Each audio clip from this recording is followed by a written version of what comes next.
Welcome to Copernicus AI, Frontiers of Science.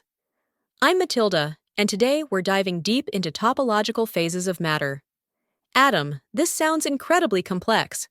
What exactly are we talking about, and what makes this research so revolutionary? Thanks, Matilda.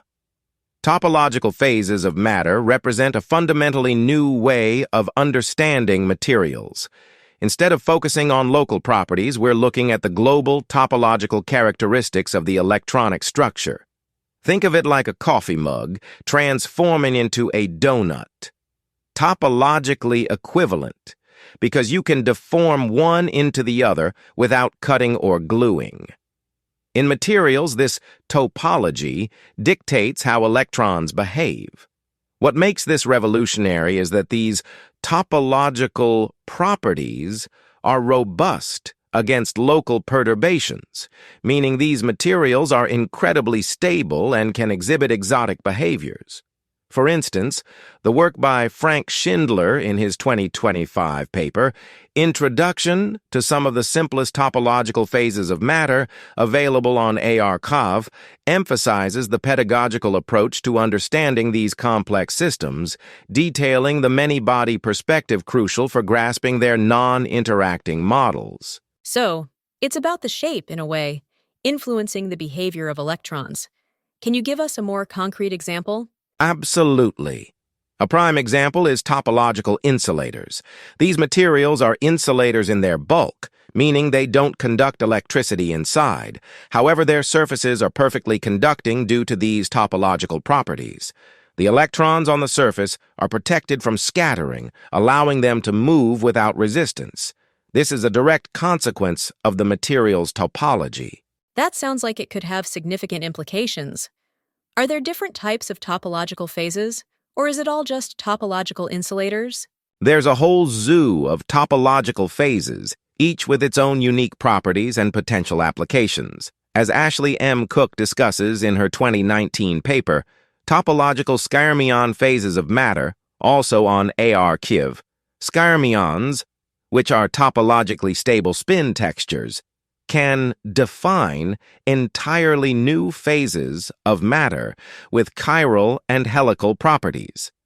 These phases are protected by symmetries present in centrosymmetric superconductors, opening up possibilities for novel electronic devices. Skyrmions.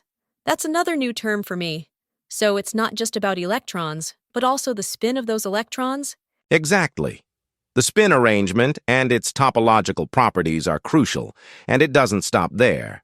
We also have fractional Chern insulators, as discussed by Titus Neupert, Claudio Chamon, Thomas Iadacola, and others in their 2014 paper, Fractional Chern and Topological Insulators. These are interacting systems that exhibit fractional quantum Hall-like behavior even without an external magnetic field. The link is in the description. Okay, so we're talking about insulators, superconductors, and these fractional Chern insulators. Are there any common threads that tie all these different phases together? The common thread is topology and symmetry. T. Senthill's 2014 paper, Symmetry-protected Topological Phases of Quantum Matter, explores the interplay between interactions, symmetry, and topology in these states. Symmetry plays a crucial role in protecting these topological phases from being trivialized. The research highlights how certain symmetries can guarantee the existence of these exotic states. Again, you can find that paper on arXiv. Symmetry as a protective mechanism. Interesting. What role does theoretical physics play in understanding these phases?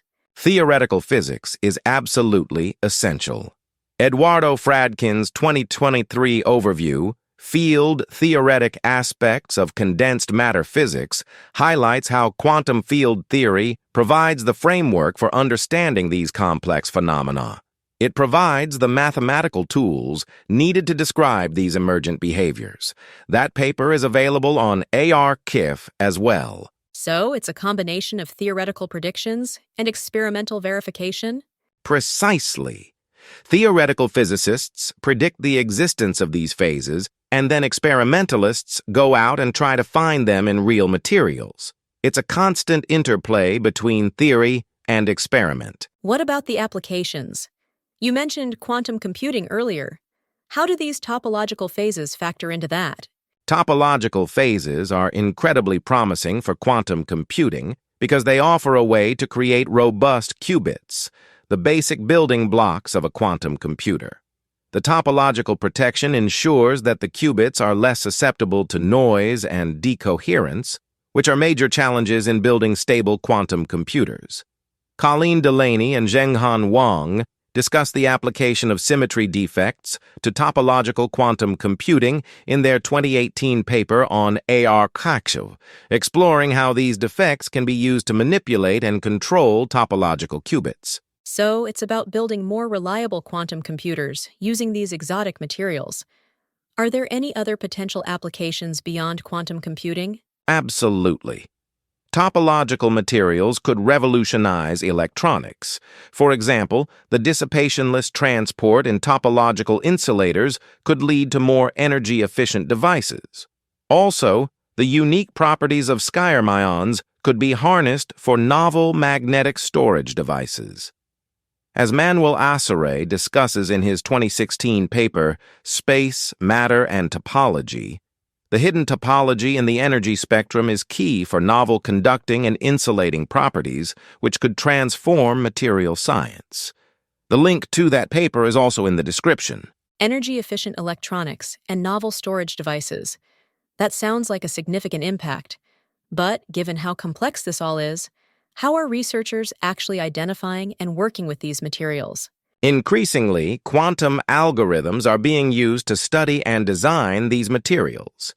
T. Farajolapour's 2025 report, Quantum Algorithm Software for Condensed Matter Physics, analyzes the use of algorithms like VQE and QPE in the field. The archive link is in the description. It sounds like we're just scratching the surface of what's possible with topological phases of matter. What are some of the biggest challenges and open questions in this field? One of the biggest challenges is finding and synthesizing materials that exhibit these topological properties at room temperature. Most of the currently known topological materials only exhibit these properties at very low temperatures, which limits their practical applications. Another challenge is understanding the role of strong electron correlations in these systems. Many topological phases are driven by strong interactions, which are notoriously difficult to model theoretically.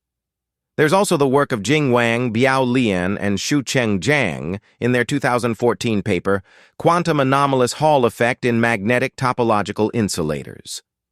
Understanding and controlling the quantum anomalous Hall effect is crucial for spintronic applications. Finally, as Ari M. Turner and Ashvin Vishwanath discuss in their 2013 paper, Beyond Band Insulators, Topology of Semi-Metals and Interacting Phases, we need to move beyond simple band insulators and explore the topology of semi-metals and interacting phases. The links to these papers are in the description for further exploration. Adam, this has been an incredibly insightful exploration of topological phases of matter. Thank you for making these complex concepts so accessible. It's clear that this field holds immense potential for future technological advancements. My pleasure, Matilda. The journey into understanding topological phases is just beginning, and I'm excited to see what the future holds. I'd encourage listeners to check out the papers we've discussed. The links are in the show notes.